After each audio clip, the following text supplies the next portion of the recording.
Assalamualaikum warahmatullahi wabarakatuh. Apa kabar semuanya? Semoga tetap sehat.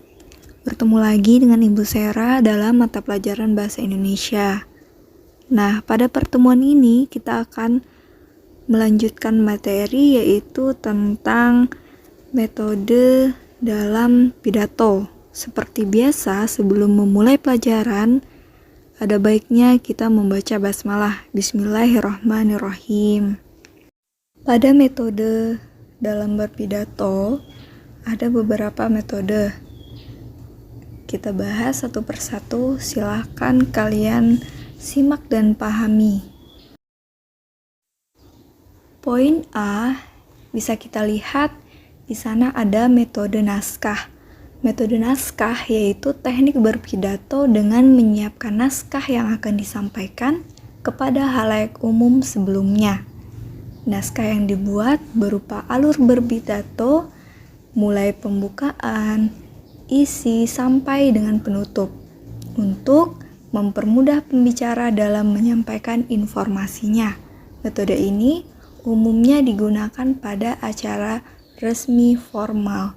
Jadi dalam metode naskah ini adalah metode yang terstruktur.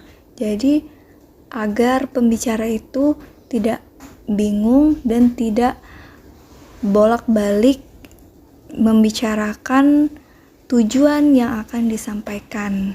Jadi di dalam metode naskah ini adalah metode yang tersusun sistematis dari struktur dalam berpidato. Selanjutnya poin B, metode hafalan. Metode menghafal membutuhkan daya ingat dari pembicara yang tinggi. Pembicara akan menyampaikan pidatonya sesuai apa yang telah diingat sebelumnya. Ketika menggunakan metode ini, usahakan untuk mengingat poin-poin penting mengenai informasi yang akan disampaikan di depan umum. Jadi kalau misalnya metode hafalan ini, hafalan mengingat poin-poin penting, ya. Baru dijelaskan secara rinci. Kalau metode hafalan ini biasanya dipakai oleh orang yang memang suka menghafal, ya. Dia mengingat poin-poin penting yang akan dibicarakan mengenai tujuan yang ingin disampaikan oleh pembicara kepada audiens. Dalam metode hafalan ini juga terkadang ketika seorang pembicara memaparkan atau menjelaskan tentang tujuan dengan poin-poin yang sekiranya terlewati atau lupa, maka tujuan itu kurang tercapai. Selanjutnya poin C, metode serta-merta. Nah, metode serta-merta menitik beratkan pada spontanitas dari pembaca. Metode ini dilakukan tanpa adanya persiapan sebelum berpidato. Umumnya, pembicara pada metode ini merupakan orang yang sudah berpengalaman dan berpengetahuan luas, sehingga metode ini akan digunakan untuk keadaan darurat dan spontanitas. Jadi dapat disimpulkan bahwa metode serta-merta ini adalah metode yang dalam berpidatonya secara spontan dan tidak ada persiapan apapun. Contohnya ketika akan mengadakan upacara bendera setiap hari Senin. Nah, ditunjuklah seorang pembicara. Maka pembicara itu kalau dia sudah berpengalaman dan dia juga tidak akan mencatat poin-poin penting dan secara lebih luas lagi dia memikirkan apa yang ada di pikirannya.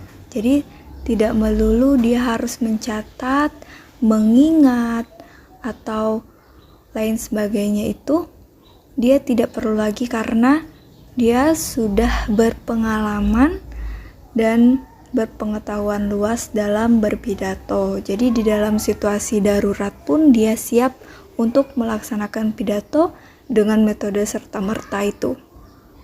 Selanjutnya, yang terakhir, poin D, ada metode extemporan. Nah, di dalam metode extemporan ini berpidato dengan cara menyiapkan catatan-catatan penting secara garis besar untuk mempermudah pembicara dalam menyampaikan informasi secara teratur dan sistematis.